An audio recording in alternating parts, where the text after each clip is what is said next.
본문 말씀은 요나서의 클라이막스에 해당되는 부분이라 할 수 있겠습니다.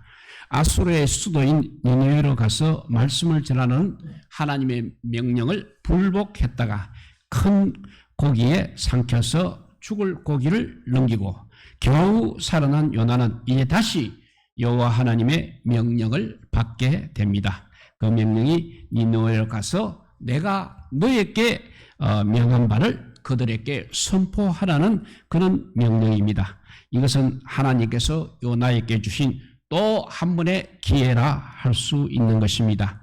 하나님께서는 한 번 실패했다고 그냥 그 자리에서 잘라버리는 그런 무자비하신 분은 아니십니다. 참고 인내하면서 다시 한번 기회를 주시는 그야말로 자비하신 분이십니다. 하나님의 명령을 받은 요나의 심령은 정말 망감이 교차했으리라고 봅니다.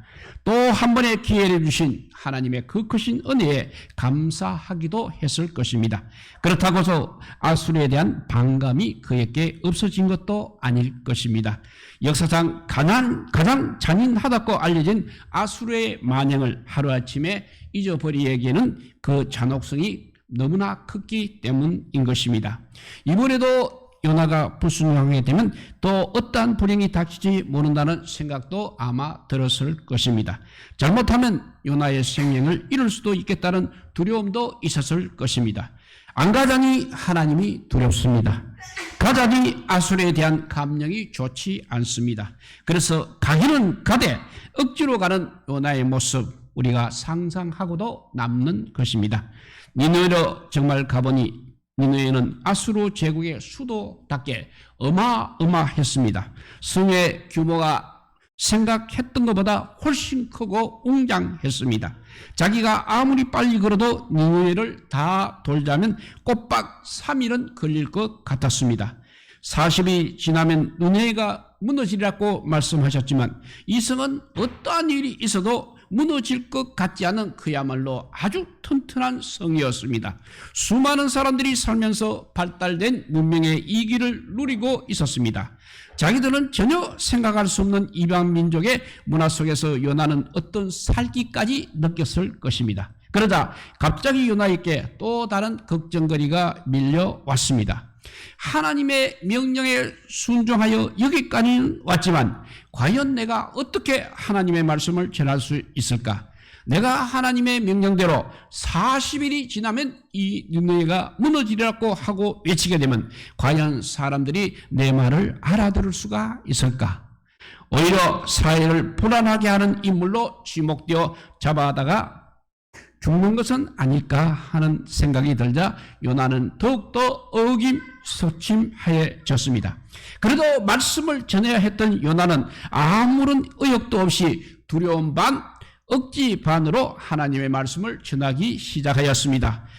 이런 모습으로 말씀을 전할 때 과연 무슨 일이 일어나겠습니까? 사실 요나에게는 어떤 일이 벌어지는 것도 원하지도 않았을 것입니다. 그런데 여러분 결과는 전혀 달랐다는 것입니다. 니느웨에 놀라운 일이 벌어지기 시작하였습니다. 요나는 니느웨 사람들이 자기가 전하는 하나님 말씀을 전혀 알아듣지 않을 것이라고 그렇게 생각했습니다. 그런데 니느웨 사람들은 자기가 요나가 전하는 하나님의 말씀을 귀담아 듣기 시작하는 것이었습니다. 자기를 놀리거나 테러를 행하거나 아니면 죽일 것이라고까지 생각을 하였습니다만 사람들은 자기를 오히려 하나님의 선지자로 대접하면서 존중해 주기까지 하는 것입니다. 40일이 지나면 니느웨가 무너진다고 하니까 사람들은 요나를 잡아가기는커녕 울면서 회개하기 시작하는 것이었습니다. 이때 요나의 기분은 과연 어떠했겠습니까? 정말 기분이 야릇했을 것입니다. 아니 어떻게 이런 일이 벌어질 수 있단 말입니까? 벌어질 수 없는 일이 벌어지고 벌어지지 않기를 바라던 일들이 벌어지는 모습을 보면서 요나는 다시 한번 하나님을 바라보게 되었던 것입니다. 귀한 진리를 깨닫게 되었습니다. 하나님의 능력의 원천이 과연 무엇인가를 이렇게 현장에서 생생하게 체험하게 되었다는 것입니다. 사랑하는 성도 여러분, 하나님의 능력의 원천은 무엇이겠습니까? 무엇이 이런 엄청난 역사를 이루게 하는 요인이 되는 것입니까? 요나가 깨닫게 된 하나님의 능력의 첫 번째 능력의 원천 첫 번째가 순종의 원천이었습니다. 요나는 사실 니네로 가서 하나님의 말씀을 외치라는 하나님의 명령에 순종하기가 매우 싫었습니다. 니네를 저렇게 사랑하시는 하나님 모습도 하나님의 모습도 사실 요나는 못마땅했던 것입니다. 하나님, 저들이 어떤 사람인지 하나님이 너무 잘 아시고 있지 않습니까? 저들은 너무나 악랄하고 우리를 너무나 괴롭힌 원수들 중에 원수들입니다. 저 사람들은 하나님의 천부를 받아 마땅한 사람들입니다. 그런 사람들이 그냥 심판하시면 되는 것이지 왜 저를 보내서 회개를 촉구하시는지 모르겠습니다. 저들께 가서 말해봐야 아무 소양도 없을 것입니다. 정말 요나는 하나님의 말씀에 순종하기가 너무나 싫었을 것입니다. 그래서 지난번에는 안 가겠다고 멀리 도망까지 했던 사람입니다. 그러나 이번에는 안 가면 이제는 자칫 죽을 수도 있겠다는 생각이 들어 요나는 할 수 없이 억지로 순종을 하였던 것입니다. 그런데 이 억지스러운 순종에도 하나님이 엄청난 역사를 일으키게 했던 것입니다. 마음에도 없고 마지못해 전하는 요나의 그 전하는 말씀에 이에 사람들이 회개를 하였다는 것입니다. 사랑하는 성도 여러분, 하나님의 능력의 원천은 이렇게 순종에 있는 줄 믿으시기 바랍니다. 하나님께서는 똑똑한 자나 많이 가진 자를 통하여서 역사하시는 것이 아니라 바로 이 순종하는 자를 통하여 역사를 이루신 줄을 믿으시기 바랍니다. 어느 베드로는 자기 생각과 전혀 맞지 않고 자기 경험과 전혀 맞지 않은 예수님의 말씀에 순종하여 깊은 데로 가서 건물을 내렸을 때 건물이 찢어지는 기적의 역사를 경험할 수 있었습니다. 이스라엘 백성들이 여리고성을 하루에 한 바퀴씩 돌고 그리고 마지막 7일째는 7바퀴 돌면 여리고성이 무너지려는 말씀을 들었을 때 얼마나 어처구니가 없었겠습니까? 저 성이 어떤 성인데 한 바퀴씩 돈다고 무너지겠습니까? 이런 말이 입가에 맴돌았을 것입니다. 그런데 그 말에 절대적으로 순종을 했을 때 여리고성은 무너지고 말았던 것입니다. 나아만 장군이 엘리사의 말에 순종하여 요단강에 들어가 7번 목욕을 했습니다. 그때 그 더러운 문둥병은 깨끗이 나을 줄 믿었습니다. 사랑하는 성도 여러분, 순종은 내 생각을 버리고 내 뜻을 버리고 하나님의 말씀을 믿고 따르는 것이 순종입니다. 어느 때는 잘 이해가 안 될 수도 있습니다. 또 내 생각과 내 뜻과 다를 수도 있는 것입니다. 그러나 그것이 좋으신 하나님의 말씀임을 믿고 순종하는 것입니다. 그 순종이 능력이고 그 순종이 바로 하나님의 역사를 경험하게 되는 줄 믿으시기 바랍니다. 두 번째로 요나가 깨닫게 되는 하나님의 능력의 원천은 한 사람의 원천이었습니다. 3절 말씀을 보면 니느웨는 사흘 동안 걸을 만큼 하나님 앞에 큰 성읍이었습니다. 사실 하나님 앞에는 큰 성읍도 작은 성읍도 없는 줄 압니다. 한 사람을 천하보다 더 중요하게 여기시는 하나님 앞에서는 아주 작은 성읍도 큰 성읍인 줄 믿으시기 바랍니다. 그러나 니느웨는 하나님 보시기에 사람이 보기에도 정말 큰 성읍이었습니다. 사흘 동안 걸어야 한 바퀴를 돌 수 있을 만큼 매우 큰 성읍이었습니다. 그곳에는 좌우를 분별하지 못하는 자가 22만 명이라고 했습니다. 이 숫자가 구체적으로 어떤 사람을 가리키고 있는지는 확실히 알 수는 없지만 대부분의 학자들은 당시 니느웨의 인구를 말한 것이라고 생각하고 있습니다. 그런데 여러분, 그 도시를 흔들어 놓았던 사람이 요나 단 한 사람이었다는 사실입니다. 하나님의 말씀에 순종하였던 단 한 사람 요나에 의해 그 니느웨가 변화되고 죄를 회개하는 역사가 일어났다는 것입니다. 우리는 보통 숫자가 힘이라는 논리에 매여 있어 혼자의 힘을 무시할 때가 너무나 많은 것입니다. 그러나 하나님 앞에서는 이렇게 한 사람이 중요할 뿐 아니라 한 사람이 큰 역사를 이루기도 하는 것입니다. 한 사람의 힘이 엄청난 위력을 발휘할 수도 있고 하나님의 능력의 역사를 이룩할 수도 있는 것입니다. 에레미야 5장 1절을 보게 되면 하나님께서는 이런 엄청난 말씀을 하시는 것을 볼 수 있습니다.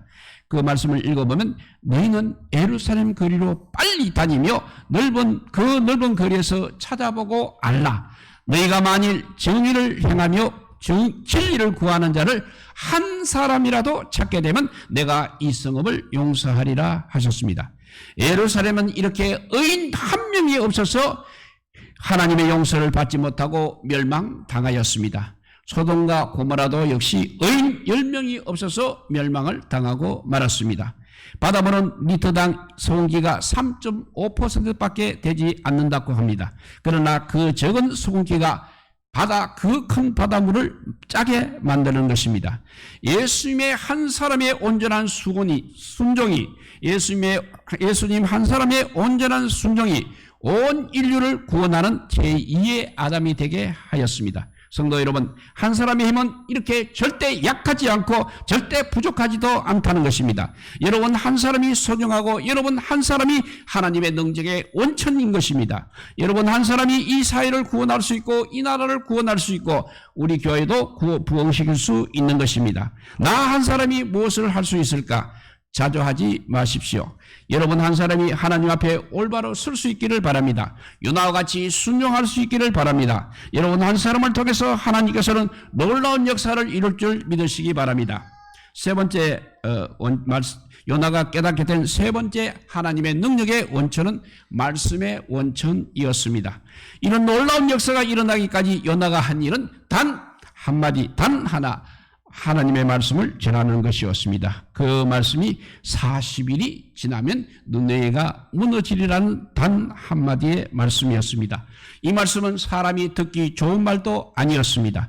엄청나게 장황한 말도 아니었고 열정이 가득 담긴 그런 말도 아니었습니다. 사람들이 선호하는 말이기보다는 사람들이 오히려 싫어하는 말이기도 하였습니다.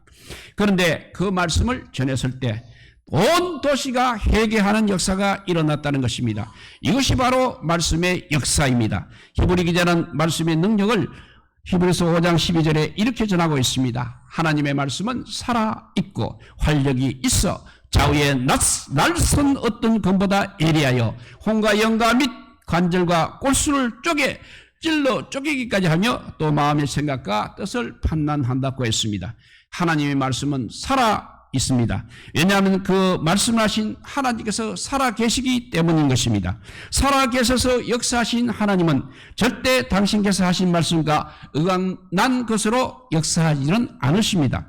오히려 당신께서 하신 말씀대로 역사를 이끌어 가시고 우주 만물을 다스리고 있는 것입니다. 그렇기 때문에 우리는 하나님의 말씀대로 살아가야 합니다. 하나님의 말씀을 우리는 증거해야 하는 것입니다.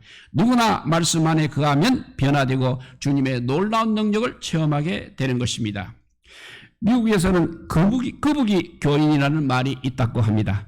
통계상으로 새들은 열흘 정도 굶게 되면 날지 못하고 죽는다고 합니다.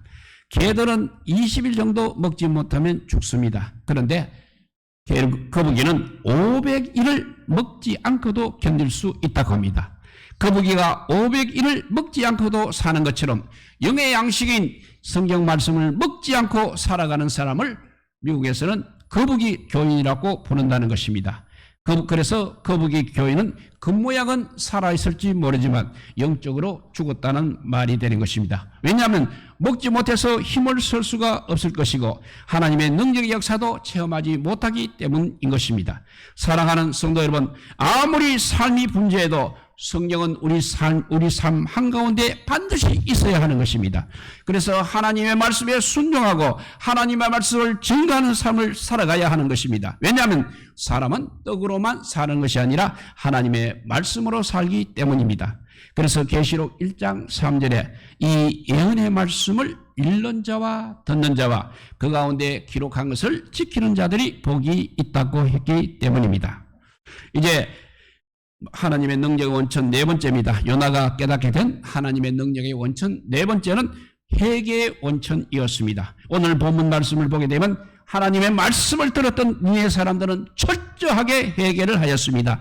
금식을 선포하였습니다. 높고 낮은 자를 막론하고 굵은 베옷을 입었습니다. 왕에서부터 심지어 짐승이나 소떼나 양떼까지도 금식하게 하면서 철저하게 하나님께 부르짖어 회개하였습니다. 그들의 회개는 여기서 머물지 않고 각기 악한 길과 손으로 행한 강포에서 떠나게 되었습니다. 그 결과 하나님께 크게 은혜를 힘입어 니느웨 성이 망하지 않게 되었다는 사실입니다. 회개가 바로 니느웨 성을 살렸다는 것입니다. 오늘 우리 민족이 사는 것도 바로 회개에 있는 줄 믿으시기 바랍니다. 우리는 지금까지 죄악 속에서 살았던 모습을 반드시 회개해야 합니다. 부르짖어 회개하는 기도를 할 뿐만 아니라 각기 악한 길과 잘못된 길에서 잘못된 모습에서 떠나가야 하는 것입니다. 영국의 유명한 설교자 스펄전 목사님은 일찍이 이런 말을 하였습니다. 우리가 어떤 때에 나는 참 죄인이다, 나는 참 나쁘다, 나는 악하다고 느낄 때가 있을 것이다. 그러나 기억하여라. 당신은 그것보다, 당신이 생각하는 그것보다 훨씬 더 악하다고 하는 사실을 기억하여야 한다고 했습니다. 오늘 우리 한국의 성도들은 우리가 생각보다도 스펄전 말처럼 훨씬 더 악한지도 모릅니다. 우리가 생각하는 것보다도 우리 자신이 훨씬 더 죄인인지도 모르는 것입니다. 그렇기 때문에 우리가 더욱 하나님 앞에 회개하고 바른 모습으로 살아가야 하겠습니다. 미국 중서부의 어느 주에 기독교를 반대하던 한 농부가 있었습니다. 그는 주일 아침에 밭을 갈 때 기독교인들이 교회로 가는 것을 보고 공개적으로 비판을 했습니다. 그해 10월에 농부는 그 지역에서 가장 많은 농작물을 수확했습니다. 그래서 그는 신문에 광고를 내었습니다. 나 같은 사람이 성공한 것을 보면 하나님을 믿는 믿음은 특별한 것이 아님이 분명하다고 말했습니다. 그러자 기독교인들이 그 다음에 발행된 신문에서 다음같이 답을 했습니다. 하나님이 언제나 10월에 결산하시는 것은 아니다고 했습니다. 우리는 하나님이 놀 만큼 오랫동안 인내하시지만 어떤 죄라도 그냥 넘기시지 않는다는 사실을 깨달아야 한다는 것입니다. 죄는 항상 필연적인 결과를 낳게 되는 것입니다. 사탄은 죄를 지어도 아무도 모를 거야, 죄를 지어도 피할 길이 있다, 이렇게 거짓말을 하며 우리를 유혹하고 있습니다. 그렇지만 하나님께서는 민수기 32장 23절에 너희 죄가 정녕 너희를 찾아낼 줄 알랐고 분명히 말씀하셨습니다. 그렇기 때문에 하나님의 심판을 받지 않고 하나님의 축복을 경험하기 위해 우리는 회개하고 돌이켜 죄 없이 함을 받아야 하는 것입니다. 그럴 때 유쾌한 날들이 임하게 될 것이며 우리에게 역사하시는 하나님의 능력을 힘있게 될 줄 믿습니다. 하나님의 능력의 원천 4가지, 능력과 한 사람, 말씀, 회개에 있음을 믿으시면서 원래도 능력 있는 삶을 살아가고 하나님의 능력의 역사를 경험하면서 살아가는 우리 모두가 되시기를 우리 주님의 이름으로 축복드립니다. 기도하겠습니다. 사랑의 하나님 감사합니다. 니느웨가 외친 회개하라는 아버지 그 말씀 한마디가 전 니느웨를 구원하였듯이 우리 역시 아버지요 한 사람의 작은 사람이지만 그래도 아버지요 믿음으로 아버지요 외치는 자 되게 하여 주시고 반드시 회개하여서 하나님의 심판을 받지 않는 우리 모두가 되게 하여 주시기를 간절히 빌고 어려울 때 우리 구주 예수 그리스도 이름으로 기도드리옵나이다. 아멘. 200장